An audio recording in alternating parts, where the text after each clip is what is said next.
frozen in silence, harps pounding, desire faded in cool autumn winds. I realize what togetherness is in midnight wakefulness, lost in the void between here and there, where the world of the day shrinks into a speck of dust floating on the surface of a river in flood. A river in flood. And he is here, where there is nowhere, no questions, no answers, nothing to know. Where my eyes glare at the darkness, my ears shriek at the silence, my heart floats up like a fish out of water. And he is here in the night, asleep by my side.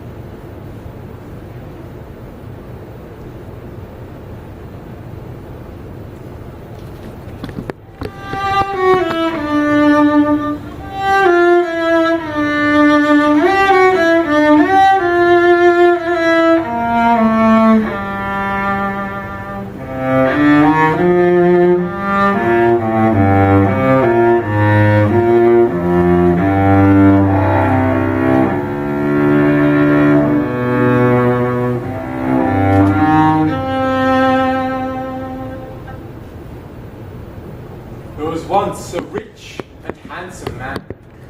He was tall and broad-shouldered with piercing eyes. But there was one thing about him that was strange. His great full beard was a deep, deep indigo. And in a certain light, you could see that it was clearly blue. Some say this was because he was a failed magician. But Bluebeard never confirmed or denied it. He once courted 3 sisters at the same time.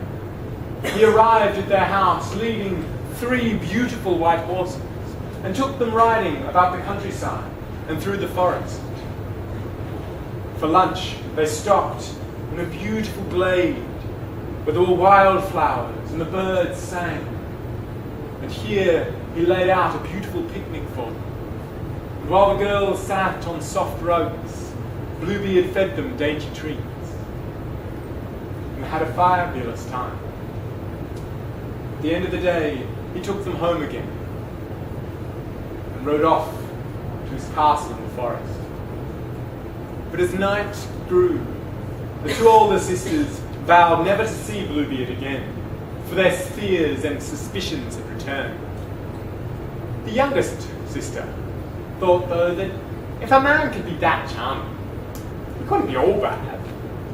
And the more she thought about him, the kinder and gentler he became, and also the less blue his beard. So when Bluebeard asked for her hand in marriage the very next morning, she accepted. She had given it great thought, and she had decided she was to make a very fine and elegant wedding for herself. In fact, that she would be the envy of all the country.